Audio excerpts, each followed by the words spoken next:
Бэлгийн монголчуудын эмчил радио 88-ны урлагын дээр сугат харуулан сонсож буй эрхэм таны энэ өдрийн амар амгалан дахин айлтгая.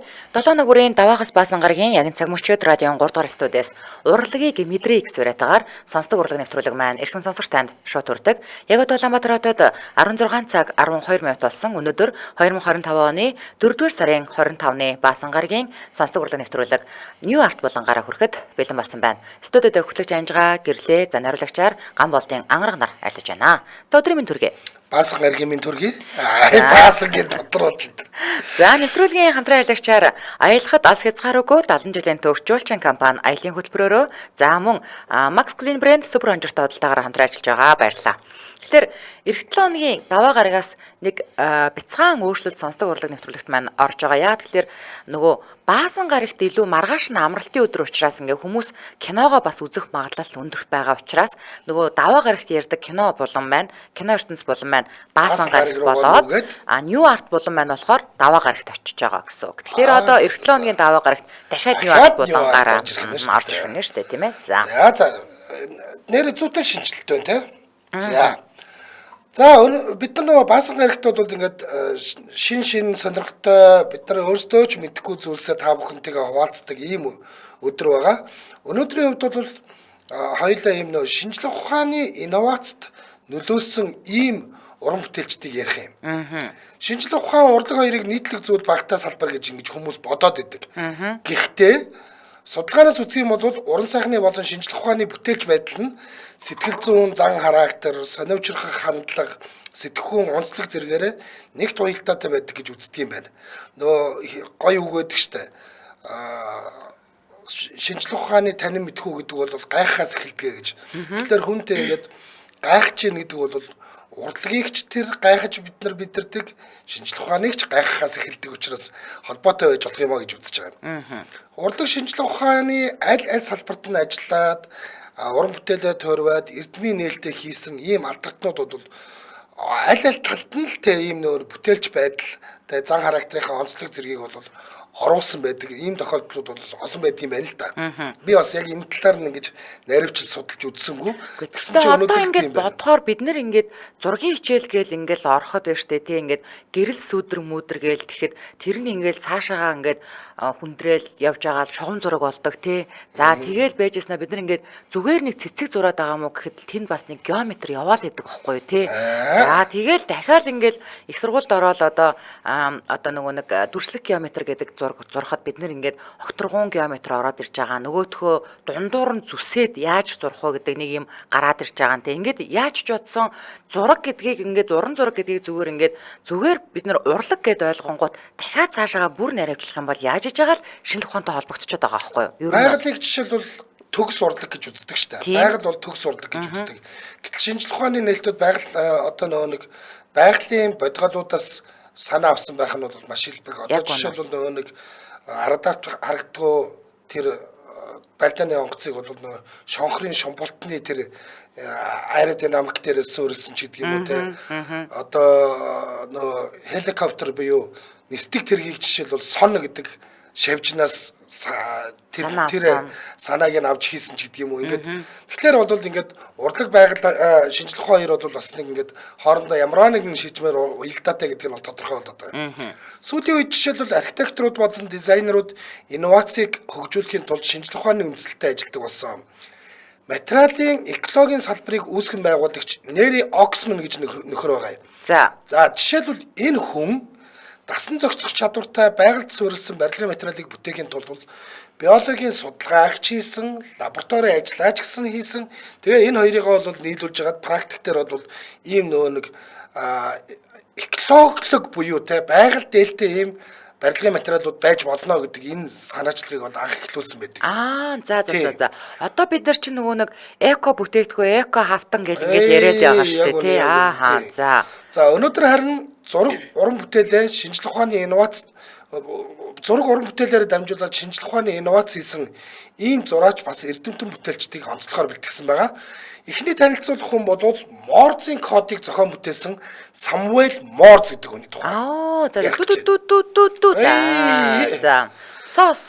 Сос тий. Самуэль Морзын Луврын галерей гэдэг бүтээл 1831-ээс 1833 оны хооронд бүтээсэн юм байна. Зураач хүн байж. Тийм байна. Тийм байж. За одоо ингээд зургийг харах юм бол цэвэр сонгодог зураг шүү. Цэвэр сонгодог зурагта дотор нь маш олон жинхэнэ дэлхийн сонгодгуудыг багтаасан ийм зургийг өөрөө зурсан. За. Тий, одоо наа чи зургийг өгөгдөх байгаа. Аха. Морз Лондонгийн Хатан хааны урлагийн академид Бенжамин Вестийн удирдлаганд ор бэлтгэлдээд Манхэттен дахь үндэсний дизайны академиг хамтран үүсгэн байгуулж байсан ч түүний зураачийн карьер нь харилцаа холбооны салбарт оруулсан хувь нэмрээсээ болоод бараг дарагдсан байдаг гэж хэлж болно. Түүнээс үнэхээр супер зураач байж. Оо за. Нөгөө харилцаа холбооны салбарт энэ чинь айхтар том нээлт хийсэн учраас нөгөөх Морз гэдэг дээр нь дарагдаад энэ зураачийн талаар ярьдгүй юм байна л да. Ийлийн их сургуульд философи, математикийн чиглэлээр суралцж байсан Морзын бүтээл зургууд нь Америкт алдаршиж чадаагүй учраас захилгаан соронзон орны шинжлэх ухаан руу шилжиж захилгаан шуудан болон Морзын кодыг зохион бүтээсэн байдаг юм аа гинэ. Одоо Монте-Кристо гүн дээр яаж захилгаан мэдээгээр юмыг өөрчилж болох уу гэдгийг амар харуулдаг штэ тий. Нэг хут захилгаан мэдээ илгээхэд л тэр хөрөнгийн биер дээр ямар амар юм болж даанглар уналтанд ордог үлээ дээ тий. Амар. За гисэн хэдийч түүний Луврын галерей гэх 1831-аас 1833 онд бүтээгдсэн бүтээл зэрэг неоклассик хэв маягийн амбицтай бүтээлүүд тэр байтугай зохион бүтээгч Эли Уитни, Америкийн нэгдсэн улсын 2 дахь ерөнхийлөгч Джон Адамс зэрэг албан тутмын хөрөг зургууд нь Самуэль Морз гэж чамгүй өндөр чадвартай авиаслаг зураач байсныг нь бол гэрчилдэг гинэ. 1836 онд Самуэль Морз, Жозеф Генри мөн Альфред Вайлд гэх анхны захилгаан телеграфийн системийг зохион бүтээсэн бөгөөд энэ зохиосон бүтээл нь захилгаангүйдлийг хэмнэлтэйгээр утсаар дамжуулдаг байсан. Энэхүү дамжуулж буй өгөгдлийг хүлээн авах талд мөн адил телеграфийн системээр хүлээж авах бөгөөд хоёр тал бие биетэйгээ ойлголцох хэрэгтэй болсон байна. Ийхүү Морз анхны Морзын кодыг бүтээсэн байдаг. Цэг зураасыг л ашиглая. Ерөөсөө энийг бол ингээд нөгөө нэг цагаан толгой болгоод цэг зураасаа хэдүүлээ уншдаг болчихъя гэдэг санааг л олсон. Тэгээд тэр бол зүгээр ганцхан утас л явж байгаа шүү дээ. Нэг талд нь дамжуулагч нь байж байгаа, яг нөгөө талд нь хүлээн авагч нь байж байгаа. Энд зогсон дамжуулж байгаа код бол тэнд зүгээр л цахилгаан цаасан дээр бичгтэл үлдэж байгаа. Тэрийг нь авчираад нөхдүүд уншдаг хүмүүс нь уншичдаг. Ийм байгаа. Сүүлдээ бол цаасчгүй болсон шүү дээ. Цаана бүр ингээд сонсдог үнэтэй болоод гингүүд нөгөө хүн ингээд шууд бичээд авчдаг. Ийм болтлоо өгсөн. Тийм.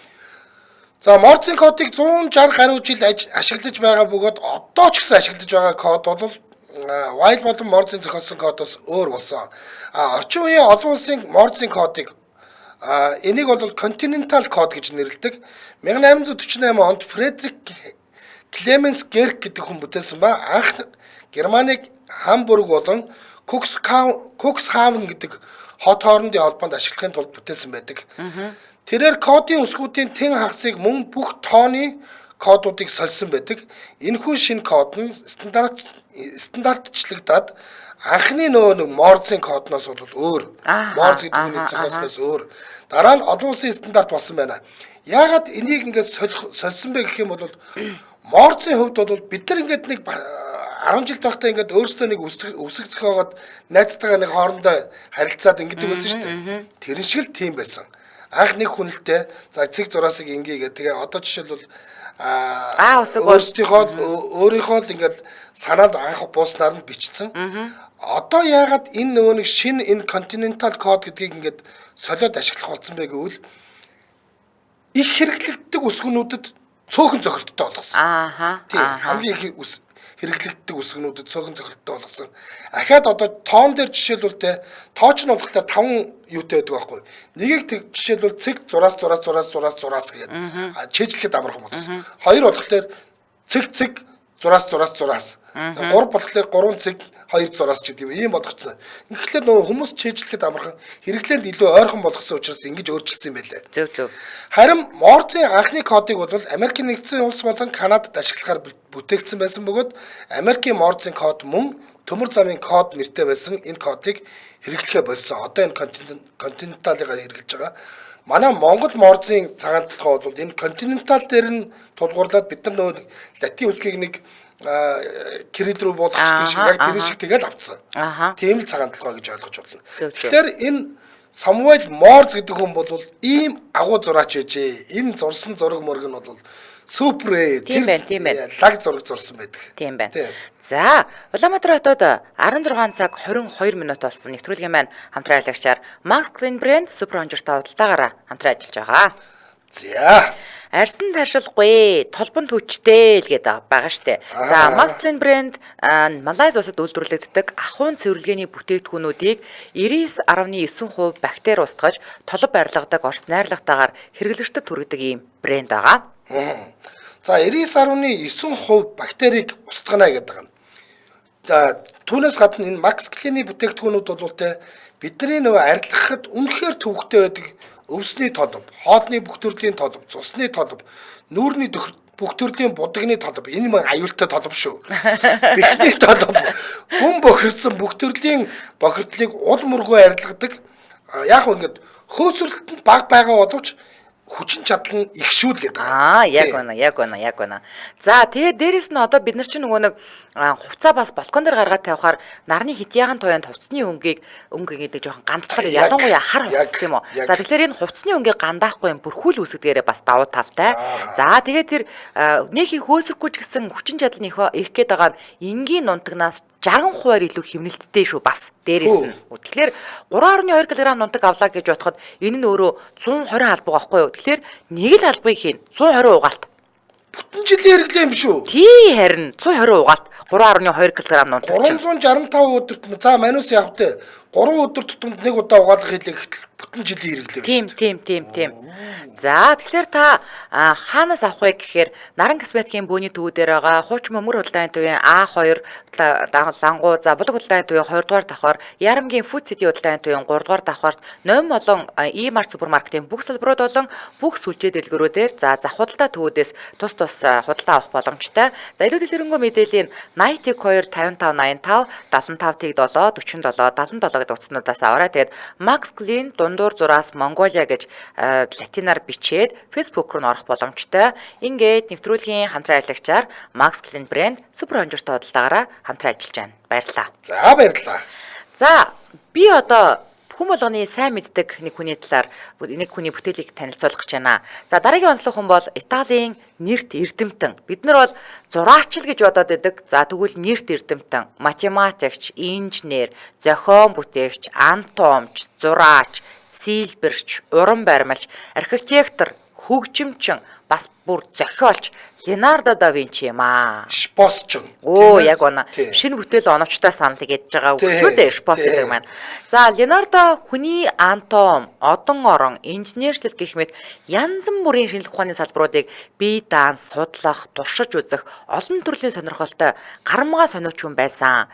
За тэрээр шуудад хийсэн ажиглалт дээрээ үндэслэн нисдэг машин бүтээсэн, за эрт үеийн автомат зэвсгийг зохион бүтээжсэн, хүний цогцыг одоо бүр задлан хийгээд одоо тэр хүний шүрмэс булчин ясны талаар бүр наривчлсан тэмдэглэл хийж зурж үлдээсэн байдаг. За энэ нь бол одоо эрүүл мэндийн шинжлэх ухааны салбарт маш том нэг ололт болж үлдсэн. Эрэгтэй хүн ингээд зогсцсон тэгээ нэг юм 5 ушуугаар ингээд хийсэн зургууд бол яг хүний биеийн анатомиг задлахад бол иймэрхүү нэг тэг шимтэй шүү гэдгийг ойлгуулсан. Да Винчийн өөрийнх нь гараад зурсан зураг шүү. Яг үнэ. За Да Винчи хүний анатомиг маш сонирхон судалдаг байсан нь 1503-аас 1519 онд зурагдсан Мона Лиза, 1495-аас 1498 онд зурагдсан сүүлчийн зоог зэрэг хамгийн алдартай бүтээлүүдээс нь харагддаг.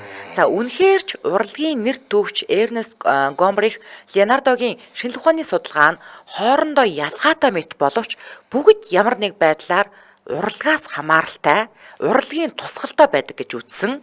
За, Да Винчи эргэн тойрныхоо ертөнцийг ойлгох, ингэснээрээ илүү сайн хуулбарлах, түүнчлэн тухайн үеийн илүү их одоо нэр хүндтэй шинжлэх ухааны салбарыг үндэслэх замаар урлагийн босхийг дээшлүүлсэн гэж бол урлагийн түүхчид бол үздэг. За тэгэхээр дэлхийн хамгийн алдартай урлагийн бүтээл болох Мона Лизаг одоо ингээд авч үзье л да. За Лури музик өдөрт олон мянган жуулч зорж очтгоо. Зүгээр л нэг юм нэмгэн гэвлүүртэй, гоёл чимэглэлгүй, даргуухан уцалсан энэ залуу бүс хүн энгийн мэд санагдах энэ хөргөн үзэгчдийг чухам яагаад тэгтэл нэг ховстоод идэм бол Ингээд сууж байгаа шүү. Тийм шүү дээ. Байж байгаа шүү. Олон дахин хулгайлагдсанараа юм уу? Эсвэл хүргийн эзэн жухам хэн болох гэдэг ийм таамаг удаан үргэлжилсэн болохоор нэг ийм нийт 3 таамаг твсэн байт юм байна.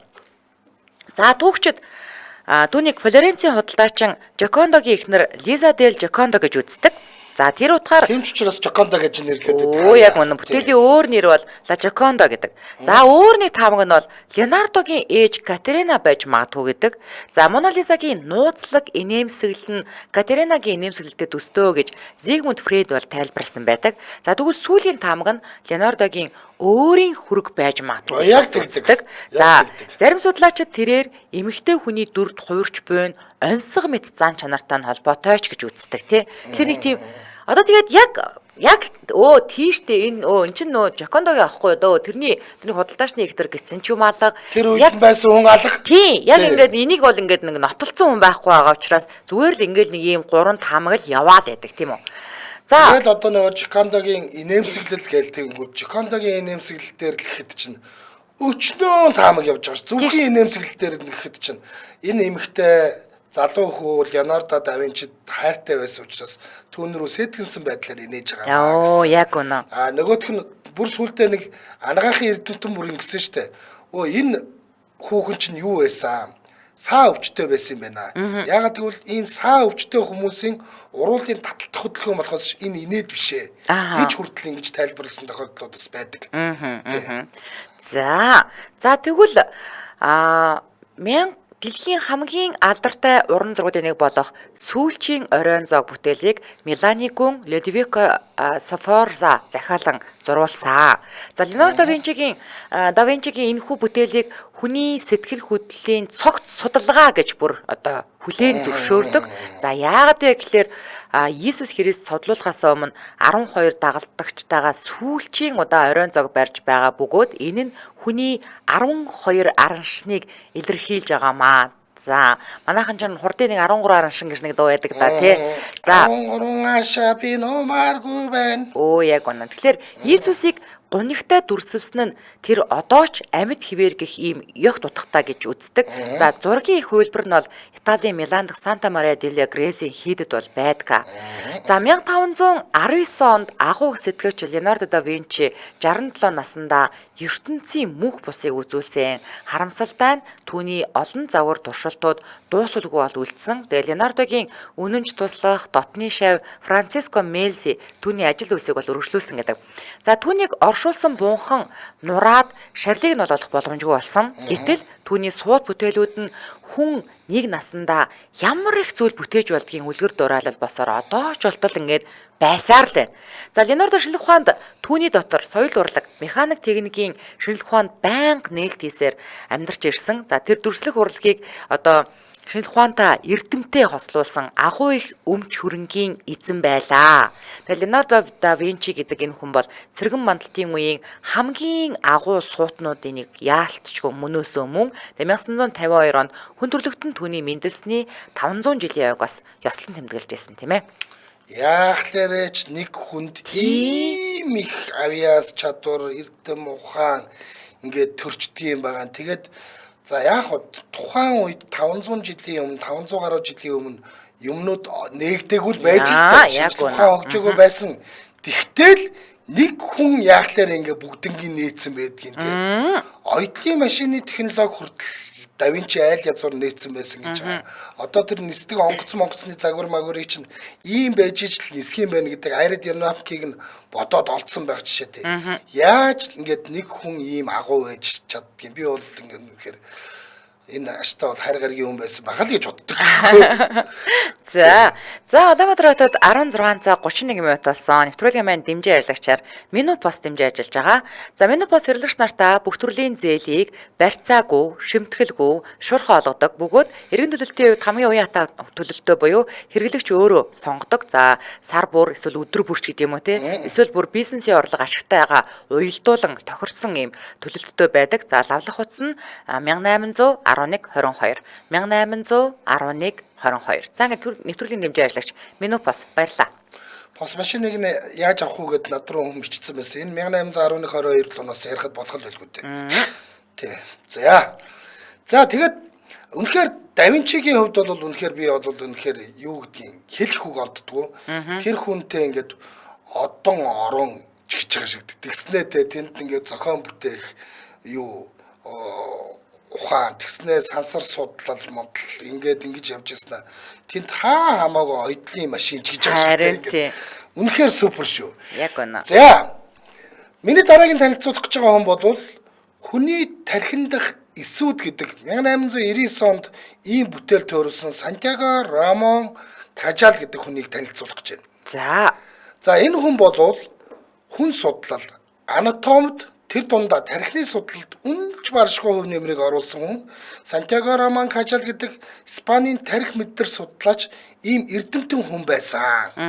За ийм эрдэмтэн хүн байсан.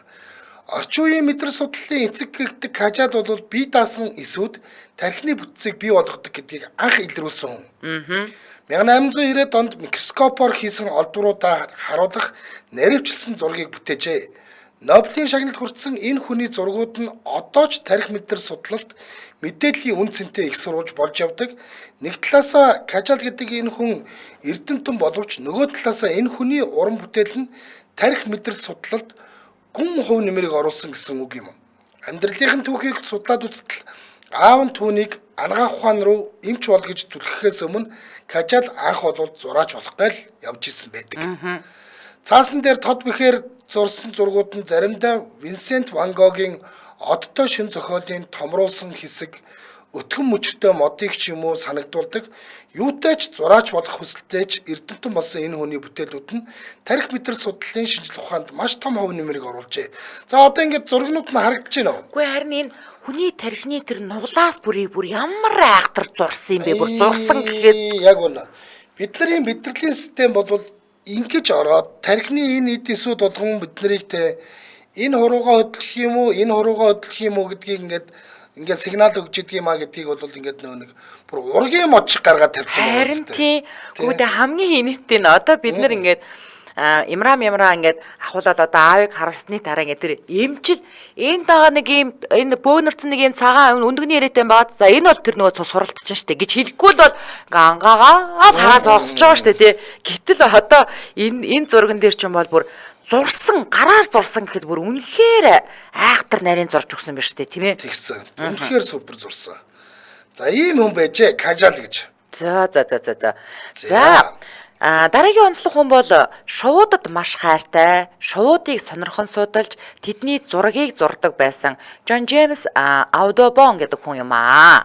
За одоо бол ингээ манай шууд судлалын чинь бүр ингээд хэдэн сар жилээр нэг нуурыг ингээд манаад тэгээд тэр зургнуудыг аваа. За тэнгуүтэд шувуунд одоо нүүдлийн шувуунд бол нөгөө нэг тэмдэглэгээ хийж зүүлгээд тийм ээ. За янзан бүрээр одоо наривчилсан судалгаа хийж байгаа. За тэгвэл одоогийн гайтэд төрж Францад өссөн Аудубон 18 настайдаа Пенсильвани мужийн Мил Гров руу цагаачилсан юм байна л да.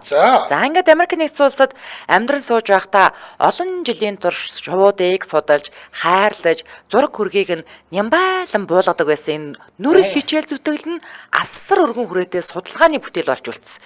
Энэ хүн одоо ингээ бүх юм сайхан хөгжөөд ингээ зургийн аппарат дээр сайхан юм гараад тэгээд 80 татаа тэгээд зургийг болтостой яаж авч явахт энэ хүн яасан бах нь бүгдийн нэг бүрчлэн зурсан байж тээ шувуудыг өөрөө нүдэрээ ажиглаж байгаа зурж байгаа. Яг үнэ. За Аудубон шуудын зан авирыг тэмдэглэж нүүдлийн одоо зуршлыг нь судалж хүрээлэн буй орчинд байгаа ургамлын хэсгүүдийн хамт шуудыг яг хэмжээгээр нь буюу бодитоор нь зурсан. Үнэхээр мундаг заяа. Дараа нь тэрээр улс орныхоо бүх алдартай шувууны төрөл зүйлийг дүрслэхийн тулд улс орноор аялж эцэст нь Америкийн шувууд гэдэг номыг 1827-оос 38 оны хооронд хэвлүүлсэн. Яг нөгөө ингээд өөрөө гараараа зурсан шүү дээ бүх зургийг.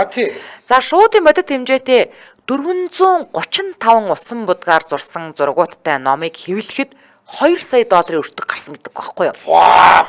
Тэр одоо ч мэдээж тэгнэ. Чинь 435 усан будгаар зурсан зурагтай шүү дээ. Тийм шүү дээ. Гэхдээ 2010 онд энэ номны 1% Sotheby's-ийн дуудлага худалдаан дээр $11.5 сая зарагдсан.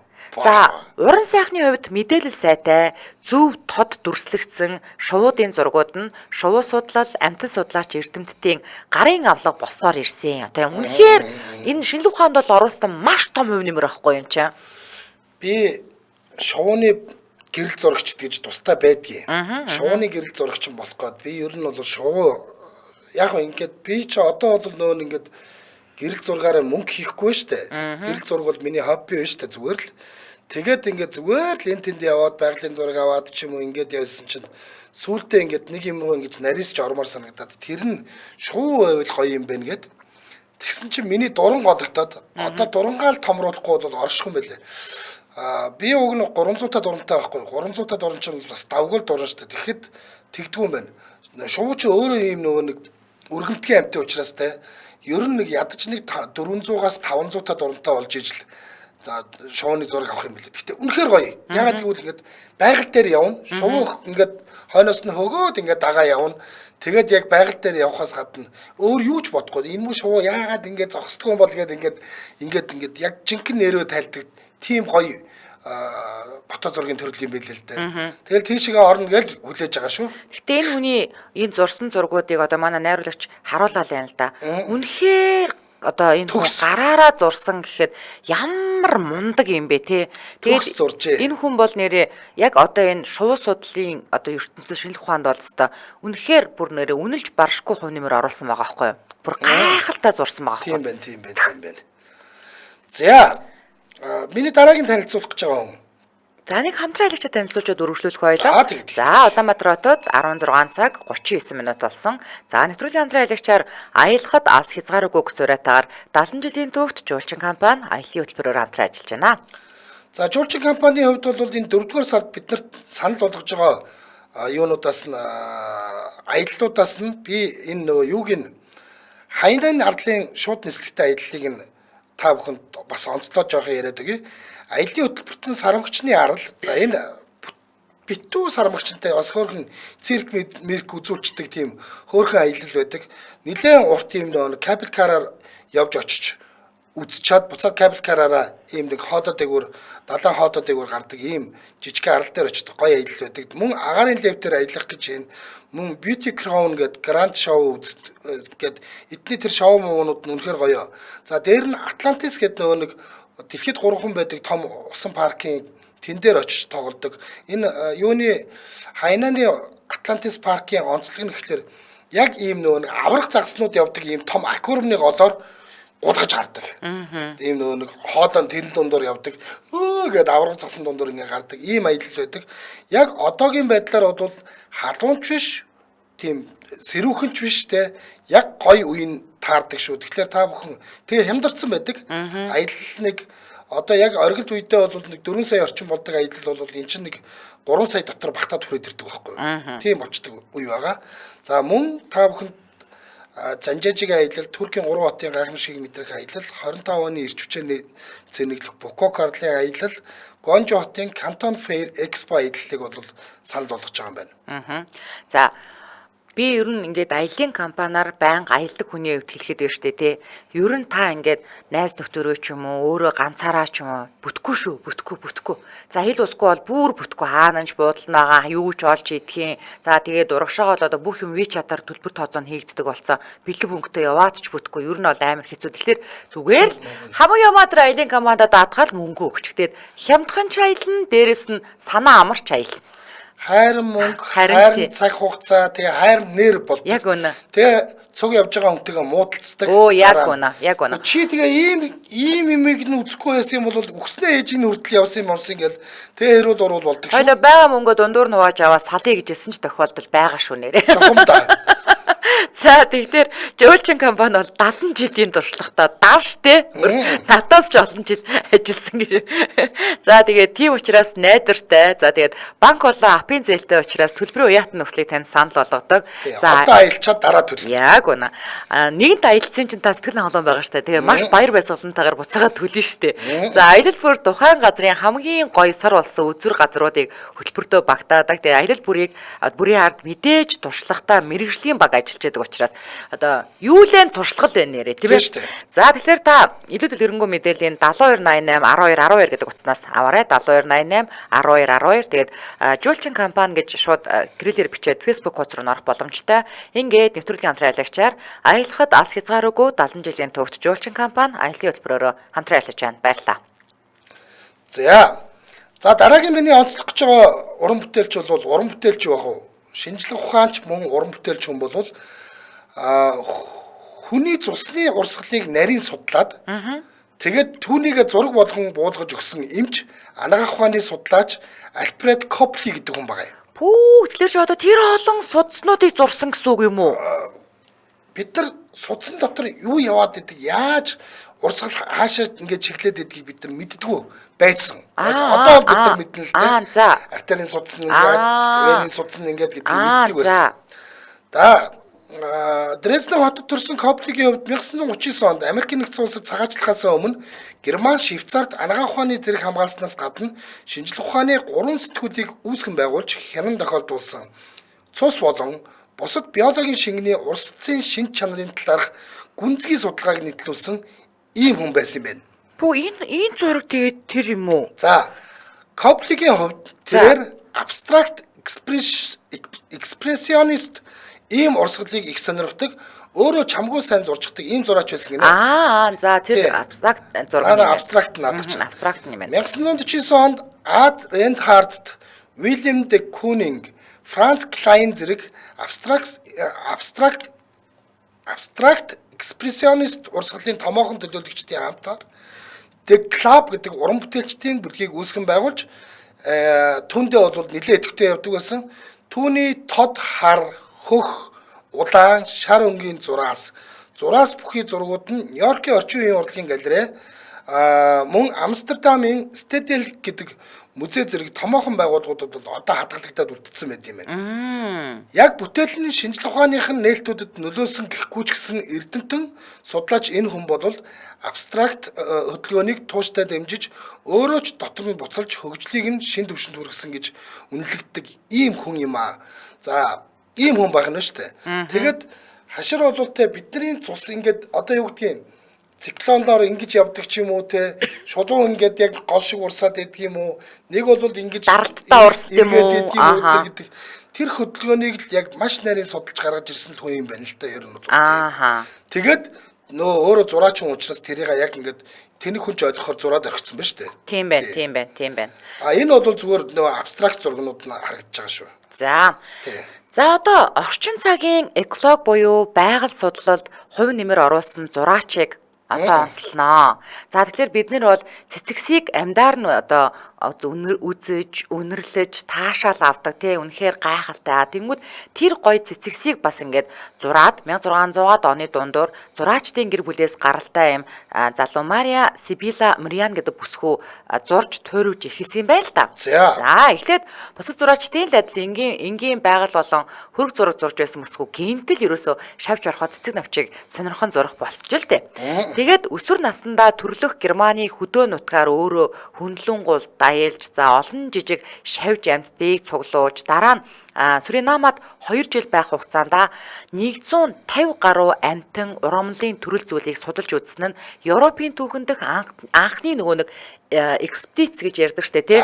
Яг энэнд ингэж тооцогддог. За тэгээд Марианы хэвлүүлсэн ургамал амьтдын дээж бүхийн нийтлүүд нь урлаг шинжлэх ухааны судалгааны бол төгс хослол болсон гэж үздэг. Одоо бид нар чинь ургамал судлал гэдэг хичээлийг 5 дугаар ангиасаа л эхлээл үздэг штэ. За бавгаахад цэцэг гэж байлаа. Доор нь үндэс байна. Дээшээ иш явлаа. Навч за ингээд цомирлог дэлбээ дотор нь дахиад дохиур үр цацах орон гэ тэ. За энийг ингээ бүгднгийн сайхан ургамал судлаар ингээд зургаар үзүүлдэг штэ. Энэний эхлэлтийг тавьсан хүн бахан нь штэ тэ. Навчийг нь задлах юм бол энэ бол цитоплазм гэдэг юм байгаа маа. Яг үнэ нарны гэрлэр тийм ээ цитоплазм явагдаж байна гэж ярьдаг тий. За тэгэхээр урд хожид биологийн ийм өргөн хүрээтэй нарийн дүрслэлтэй судалгааг зураач байтугай эрдэмтэн хийж байгаагүй учраас яалтчгүй салбартаа анхных нь болж түүхийг бол бичсэн. За үүний зэрэгцээ Мария Сибила Марианы ашигласан арга барил бүтээсэн зургууд нь ургамал амьтны зүйл хоорондын одоо харилцан үйлчлэлийг анх удаа судалсан гэдгээрээ орчин үеийн экологийн чиглэлийг тодорхойлсон нүр их гавьяанд тооцогддог байх нь штэ тий. Тийм байна. За тэгээд магадгүй энэ хүн одоо жишээлбэл тэр дохиур, цомирлог, дэлбээ, навч, иш, үндэс гэдэг ингэнгүүт үндсээр бид нар газрын шимнээс ус чигээ авлаа. Дээшээгээ ишээр дамжаад навч руу очлоо. Навчаар нарны гэрлийг авлаа. Доошоогоо буцаагаад үндэс рүү явууллаа. Тэнгүүд энд нар гарлаа. Дэлбээнүүд хумигдлаа, цомирлог хумиглаа, нар гарлаа. Дэлбээ нээгдлээ. Тэнгүүд үр боловсрох оронд үр боловсроод дохиур Зөвхөн хурж ирж тоос хүртээлээ. Оо яг үнэн тийм дохиур ингээд үрээ цацлаа гээл тий. Ингээл ийм байгалийн ийм айхтар нарийн шинжлэх ухааныг энэ эмэгтэй бас гаргаж ирэхэд маш их одоо туслалт хүндлэлтэй үзүүлсэн байна шүү дээ. За миний дараагийн онцлог уран бүтээлч бол орчин цагийн хүн байгаа. Сөүлд төрсөн, Нью-Йоркт амьдардаг зураач Аника И гэдэг энэ бүсгүй өөрийгөө уран бүтээлч гэж нэрлүүлэх дурггүй гинэ. За. Ном ёсоор нь урлагийн сургуульд сураагүй ч гэсэн 5 метрхэн хамгийн чухал эрхтнийг сонирхон судалсаар ирсэн энэ бүсгүйн үзүүлэн бүтээлүүд яа харахгүй одныг гайхшруулдаг гинэ. Хамгийн гол нь мибробууд, антидепрессант болон эмгэн хумс зэрэг амьтад зүйлсээс үнэрийг гаргаж хүмүүст бүтээл болгон хүргэдгээр онцлогтой гинэ. Үнэрээр бүтээл хийдэг хүн. За. Аникагийн хувьд шинжлэх ухааны албан ёсны мэдлэггүйч бие даан суралцаж 2014-өөс 15 онд алдарт MIT сургуулийн урлаг шинжлэх ухааны технологийн төвд ажиллаж биологчид, химчүүд, үнэртэн судлаачдтай нэгт хамтран ажиллаж бактери, микробоос ер бусын үнэрийг нь гаргаж авч чадсан ийм хүн байдаг юм байна. Одоо энэ тэгээд нэг ийм оволцсон алт ч юм уу, баас шиг ч юм уу ийм юмнууд энэ тэгээд одоо үнэрийн шингээсэн байж байгаа юм байна. За. Уран бүтээлч хэдийч давхар эрдэм шинжилгээний судалгаа хийдэг энэ бүсгүй бол микробыг үнэрлэх боломжийг бий болгож өгсөн ийм хүн гэж байгаа. За одоо энэ микроб одоо бид нар ингээд микроскопоор харлаа. Энэ нөхөр ямар үнэртэй байх вэ гэнгүүт энэ үнэртэх нь вэ шүү дээ. За. Тийм гадуурын аймаг бүрхүүлтэй байгаад байгаа биз? Эн чин дотор нь үнэр нь байна. За. За. Тэгэхээр би зүгээр өнөөдөр бол хоёулаа маш гоё юмнууд ярьж байна. Би тэгээд сая тэр нөгөө нэг Мария Сепила Мэриан гэдэг хүүхнийг ярьж байхад бодлоо. Манай зохиолч дараагийн удаад яг энийг үргэлжлүүлээд бол хэнийг оруулж ирэх нь бол Чарльз Дарвиныг оруулж ирэх нь бол барахгүй. Яагаад гэвэл Чарльз Дарвин өөрөө маш сайн зурдаг байсан. Бас маш сайн зурдаг байсан. Тийм ч учраас хаширчин ингээд нэг юм нэг дөнгөөрч явж хагаад нэг том юм дэлхийг тоорох экспедицэд туслахаар ороод тэр нь өөрхийн амт ингээд уг нь амар том биологч авч явах гэжсэн чинь нөгөө биологч нь өвддөг ч үлээ яадаг ч үлээ явж чадахгүй болоод тэгээд өгсөн чинь ингээ голж авсан байхгүй. Ийш нэг мөө бацаа ингээд тэгж жагаад авсан. Тэгээ хашир тойроод явах хоорондоо жинхэнэ нөгөө нэг зүйлийнхээ хондыг хийчихэд ирсэн байхгүй. Дураадтай. Тэгээд ингээд нөгөө нэг би бол айгүй сайн санаж байна. Одоо жишээлбэл ийм нөгөө нэг жижигхэн болжмрын хошуу яаж явж байгаад хэрээний хошуу болсон бэ гэдгийг ингээд хашир өөрөө ингээд зүйлээр нь ингэж нөгөө нэг ийм эволюц явагцаар хагаад ийм болсон эдрийг өөрөө зурсан байдаг аахгүй. Тэгэхээр тэр бол бас дараагийн удаад хэрэг энэ үргэлжлүүл ороод ирэх байх гэж найдаж байна. Зөв. За ингээд түрүүний миний хэлсэнчлэн бүгдээрээ даваа гарагт эргээ сонсдог урлагийнхаа New Art булангаар уулзалтах нь байна тийм ээ. Баасан гараг болгонд кино ертөнц булангаар уулзалтдаг болох нь эх 7 хоногоос энэ үрээд 2025 оны 4-р сарын 25-ны Баасан гарагийн сонсдог урлаг нэвтрүүлэг урлагийг мэдрий гэх сураатаагаар шууд хүрээд өндөрлөж байна. За нэвтрүүлгийн хамтран аялагчаар аялахад алс хязгааргүй 70 жилийн тугт жуулчин компани аялын хөтөлбөрөөрөө за мөн Max Clean брэнд суперхонжортой худалдаагаараа хамтран ажиллаа баярлаа. За баярлалаа Анжгаа. За баярлалаа. Үргэлжлүүлэрхэн сонсогчдаа цагбарыхэнд явдаг радио мэдээгээ үл авч сонсны дараа хөгжилтэй хөнгөн байцгаа их сураатаагаар яаран нэвтрүүлгийн шинэхэн дугаарыг хүлээн авч үзэж сонсоорой. Дэлхийн монголчуудын MJL радио 88.3. Yeah.